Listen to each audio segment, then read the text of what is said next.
Hello welcome मेरे बच्चों, मैं सुनील पांडे आप सबका अपने चैनल पांडे सर की क्लास में बहुत बहुत स्वागत करता हूं। आज हम लोग पढ़ने जा रहे कक्षा 7 की गणित लेसन 10.1 अनुपात।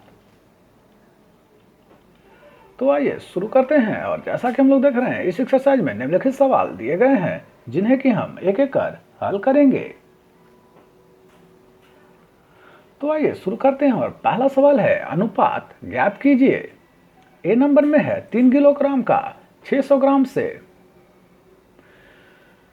तो यहां जो हम लोग देख रहे हैं, यूनिट जो दोनों दिए हुए हैं, एक किलोग्राम है और दूसरा ग्राम है। ऐसे में हमें जो है सबसे पहले दोनों ही यूनिट को समान करना होगा। तो हम किलोग्राम को भी ग्राम में बदल लेंगे। तो 3 किलो का मतलब हुआ 3000 ग्राम और 600 ग्राम आपको दिया हुआ है। अब हम 3000 को ऊपर लिखेंगे और 600 को नीचे लिखेंगे। ध्यान रखेंगे कि पहले वाले संख्या को ऊपर और दूसरे वाले संख्या को नीचे करेंगे। अब ऊपर नीचे अगर कटता है तो हम उसे काट देते हैं। तो 625 3000 कट गया, तो यह ऊपर में आया 5 और नीचे आया 1। तो रेशियो में जब इसे लिखेंगे अनुपात में, तो यह होगा 5:1।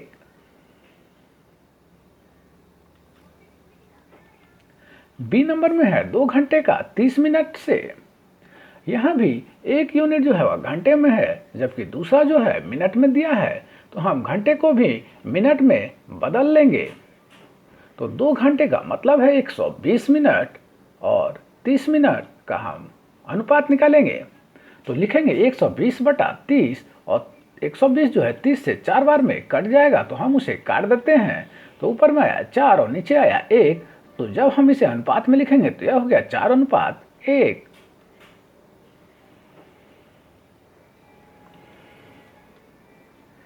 सी नंबर में है 340 सेंटीमीटर का 4 मीटर से।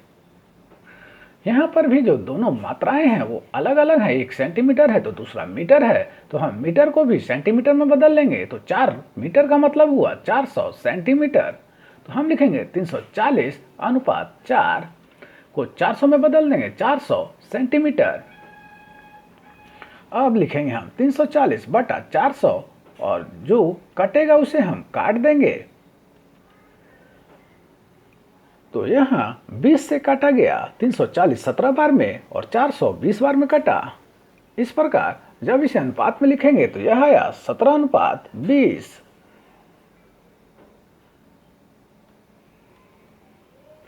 डी नंबर में है 75 रुपए का 200 पैसे से। यहाँ पर भी जो मात्राएं दी गई हैं, एक रुपए है और दूसरे पैसे में, तो हम यहाँ रुपए को भी पैसे में बदल लेंगे। तो 75 रुपए का मतलब हो गया 7500 पैसे। और इधर आपको 200 पैसे दिया हुआ है। तो अब हम लिखेंगे 7500/200। तो 0 0 कट जाएगा, ऊपर नीचे बच गया 75/2। और जब इसे अनुपात में लिखेंगे तो यह होगा 75:2। दूसरे नंबर का सवाल है, निम्नलिखित अनुपातों का सरलतम रूप लिखिए। तो ये दिया हुआ है 45:60। तो हम इसे लिखेंगे 45/60। और ये कट रहा है 15 से। 45 3 बार में और 60 4 बार में, उसे हम काट देते हैं। तो यह बचा 3/4। और जब इसे अनुपात के रूप में लिखेंगे तो यह हो गया 3:4। तो ये इसका सरलतम रूप हुआ।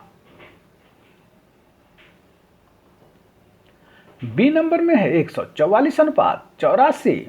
तो हम इसे लिखेंगे 144/84। और अगर यह कट रहा है तो हम इसे काट देते हैं। 12 से काटते हैं तो 84 जो है 7 बार में और 144 12 बार में कट रहा है। तो यह आया 12/7। और अनुपात में जब इसे लिखेंगे तो यह होगा 12:7। सी नंबर में है 184:12। तो हम इसे लिखेंगे 184/12 और कटेगा तो हम इसे काट देंगे। 4 से यह कट रहा है 12 3 बार में और 184 46 बार में। तो यह आया 46/3। और जब अनुपात के रूप में लिखेंगे तो यह होगा 46:3।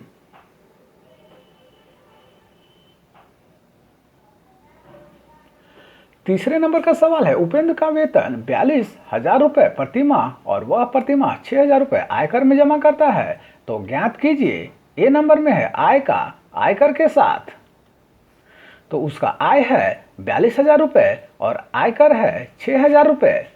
तो हम इसे लिखेंगे 42,000 बटा 6,000 और जो कटेगा तो हम उसे काट देंगे। 42,000 6,000 से 7 बार में कट जाता है, तो यह आया 7/1 और अनुपात के रूप में लिखेंगे तो यह होगा 7:1।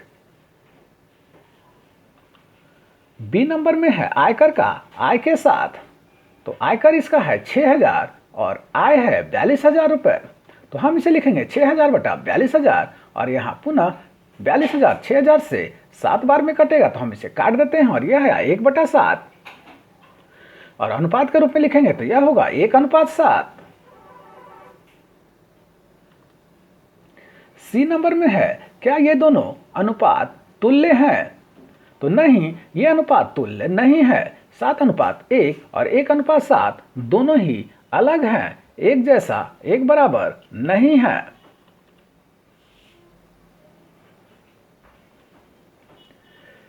चार नंबर में है, एक रिबन की लंबाई 10 मीटर एवं इसकी चौड़ाई 25 सेंटीमीटर है। निम्न का अनुपात ज्ञात कीजिए। ए नंबर में है लंबाई का चौड़ाई के साथ, तो इसका लंबाई है 10 मीटर और चौड़ाई है 25 सेंटीमीटर। तो हम यहाँ मीटर को भी सेंटीमीटर में चेंज कर लेंगे, तो 10 मीटर में हो गया 1000 सेंटीमीटर और 25 सेंटीमीटर इधर दिया हुआ है, तो हम इसे लिखेंगे 1000 बटा 25 और जब इसे काटेंगे तो यह आएगा 1000 जो है वह 25 से 40 बार में कटेगा, तो आया 40/1 और अनुपात के रूप में लिखेंगे तो यह होगा 40:1।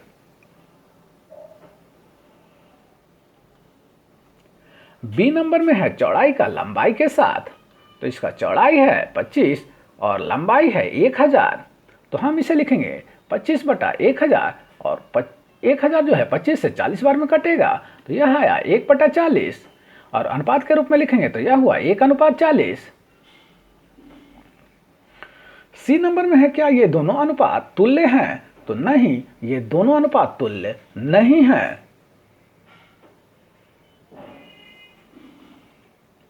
पांचवें नंबर का सवाल है, निम्नलिखित अनुपातों का दो तुल्य अनुपात ज्ञात कीजिए।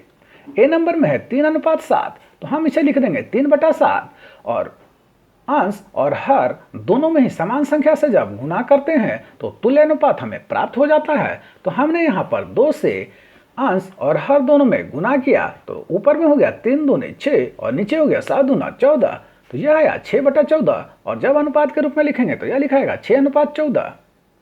इस प्रकार 3:7 का तुल्य अनुपात हुआ 6:14।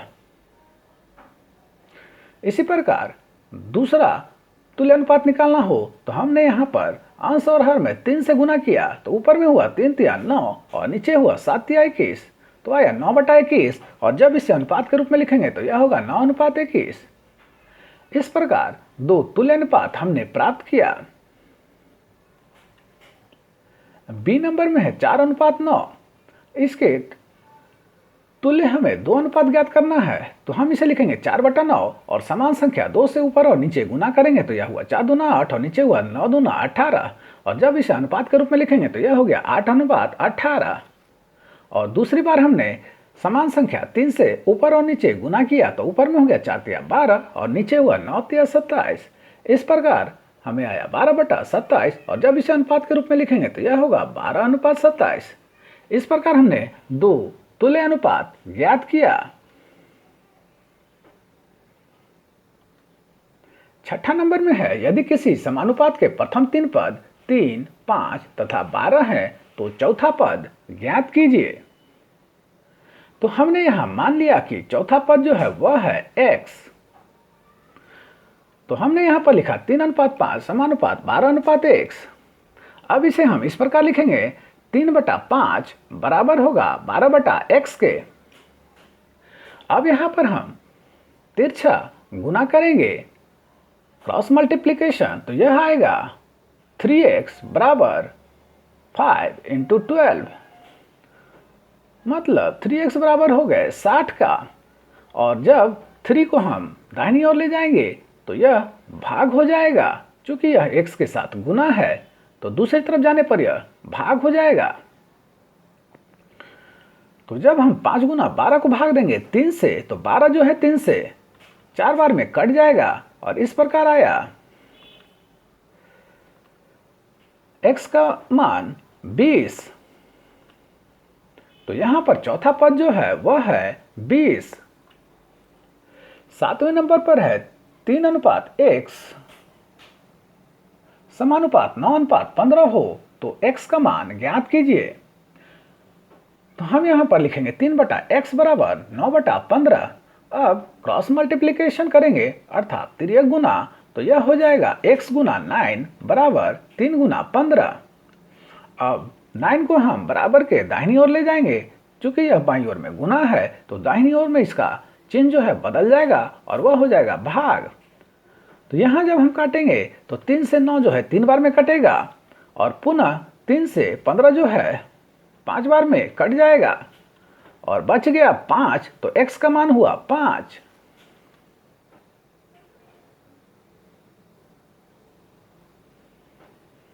आठवें नंबर पर है बाजार में केले 18 रुपए प्रति दर्जन बिक रहे हैं, तो 10 किलो का मूल्य क्या होगा। यहां दर्जन का मतलब है 12 केले। तो 18 रुपए में आपको 12 केले मिलते हैं, तो हमने लिखा 18:12 समानुपात अब करेंगे। तो यहां पर हमने मान लिया कि जो है रुपए जो लगेंगे x रुपए में हमें 10 केले मिलेंगे, तो x अनुपात 10। अब यह होगा 18/12 बराबर x/10। अब हम तिर्यक गुना करेंगे तो यह हो जाएगा 12x बराबर 18 गुना 10 और x बराबर हो जाएगा 18 गुना 10/12। अब 12 और 18 जो है 6 से कटेगा, तो 18 6 से 3 बार में और 12 2 बार में कटेगा। अब पुनः 10 जो है 2 से 5 बार में कट जाएगा। इस प्रकार ऊपर में बचा 3 गुना 5 मतलब 15। तो x का मान जो निकला यह है 15। तो 10 किलो का मूल्य 15 रुपए होगा। 9वें नंबर पर है मिठाई बनाने में चीनी और खोए का अनुपात 3:7 रखा जाए तो 12 किलोग्राम चीनी की मिठाई बनाने हेतु कितने खोए की आवश्यकता होगी। तो यहां हम मान लेते हैं कि खोए की जो आवश्यकता है वह x किलोग्राम है। तो हमने यहां पर लिखा 3:7 समानुपात 12:x। अब लिखेंगे 3/7 बराबर 12/x। तिर्यक गुना करेंगे तो यह हो जाएगा 3 गुना x बराबर 7 गुना 12 और x बराबर हो जाएगा 7 गुना 12/3। 12 जो है 3 से 4 बार में कट जाएगा, तो हम उसे काट देते हैं और ऊपर में बचा 7 गुना 4 मतलब x बराबर हो गए 28 किलोग्राम। तो मिठाई बनाने के लिए हमें 28 किलोग्राम खोए की आवश्यकता होगी। 10वें नंबर पर है एक मोटरसाइकिल 2 लीटर में 120 किलोमीटर दूरी तय करता है। बताइए 300 किलोमीटर दूर तक जाने में कितने लीटर पेट्रोल की आवश्यकता होगी। तो माना पेट्रोल की आवश्यकता x लीटर है, तो हम इसे लिखेंगे 2:120 समानुपात x अनुपात 300। अब लिखेंगे 2/120 बराबर x/300। अब तिर्यक गुना करेंगे तो यह हो जाएगा 120x बराबर 2 गुना 300। तो x बराबर हो गया 2 गुना 300 भागा 120। अब हम इसे काटते हैं 60 से, तो 120 जो है 2 बार में और 300 जो है वह 5 बार में कटेगा। पुनः 2 नीचे और ऊपर जो है वह कट जाएगा, बच गया 5। तो x का मान जो निकला यहाँ पर 5। तो हमें 5 लीटर पेट्रोल की आवश्यकता होगी 300 किलोमीटर जाने के लिए।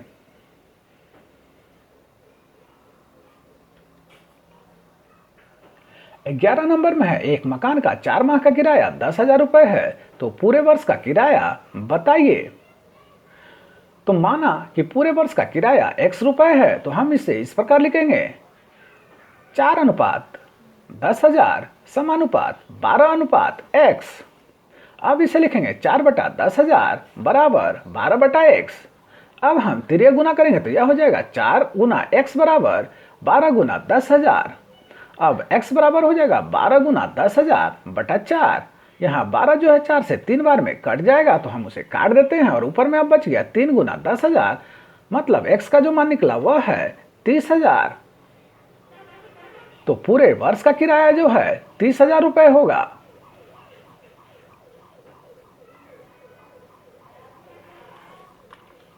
तो आप सबको हमारा प्रयास कैसा लगा हमें जरूर कमेंट कर बताएं। हमारे इस चैनल पांडे सर की क्लास को जो सब्सक्राइब करें और बेल बटन को दबाएं ताकि आने वाली वीडियो का नोटिफिकेशन आपको मिलता रहे। दूसरों के साथ इसे शेयर करें और हाँ, लाइक करना तो बिल्कुल ना भूलें। आपका लाइक करना ही हमारी मेहनत का फल है। धन्यवाद। Thank you.